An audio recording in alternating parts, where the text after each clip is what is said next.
Yeah, fresh off the release of his new autobiography, All the Way, My Life in 4 Quarters, it's clear Joe Namath has enough stamina to go into overtime.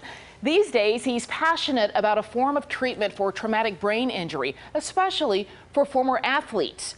So much so, he's trying to raise $10 million in this next chapter of his life to prove the treatment that he says worked for him could work for others. I know we're going to win. I have that attitude. I feel that way. When Joe Namath guaranteed his Jets would win Super Bowl III, he sealed his place in football history. Joe Namath has been named the most valuable player of this game. That was 50 years ago.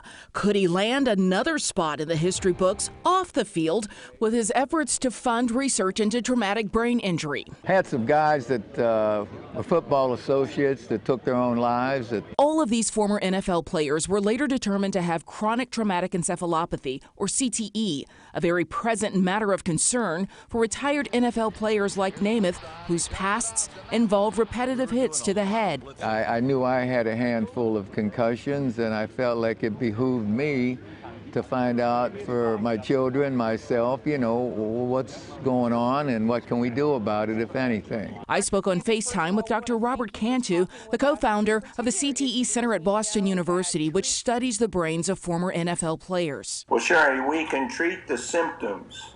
We, as yet, can't have therapies that actually eradicate the underlying process when we're talking about CTE. But we can treat the symptoms of CTE, and we can also treat the symptoms of post-concussion syndrome and traumatic brain injury. Joe Namath says he began receiving hyperbaric oxygen therapy for his symptoms here at Jupiter Medical Center after brain scans revealed something troubling. Initially, the left side of my brain and area, temporal and back, was dark, wasn't getting the blood flow. The other side was nice, light. He said after 40 treatments, the dark cells started lighting up a bit. After 80, it was just the same as the right side of my brain. And after 120 dies, it's healthy brain again. Today, what is known as the Joe Namath Neurological Research Center at Jupiter Medical Center has an active FDA-approved study to see if indeed these results can be duplicated. In its 6th year, today the website states clinical trials are on hold. We're trying to prove to the FDA that it's very demanding.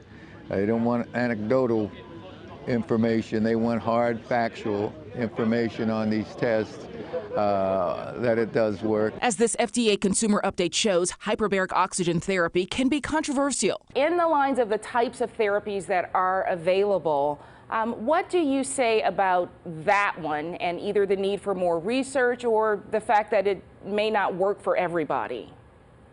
Well, that particular therapy, hyperbaric oxygen, is unproven. There's no peer-reviewed literature that says it works. It's been around and it's been studied in a number of research protocols, both for traumatic brain injury as well as for stroke.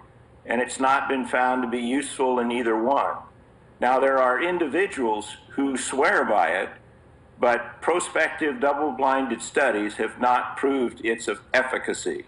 You understand this is tough duty, right? Joe Namath knows he is one of those individuals, but he's hoping what he says works for him will work for others. And after another handful of brain scans over the last 7 years, still healthy. So we know it works. The study at the Joe Namath Neurological Research Center is scheduled for completion in 2020. Beyond the efficacy of this treatment, hyperbaric oxygen therapy is expensive and it's not covered by insurance. According to the Concussion Legacy Foundation, the dangers of traumatic brain injury and CTE remain real threats to those with a history of repetitive brain trauma. Back to you.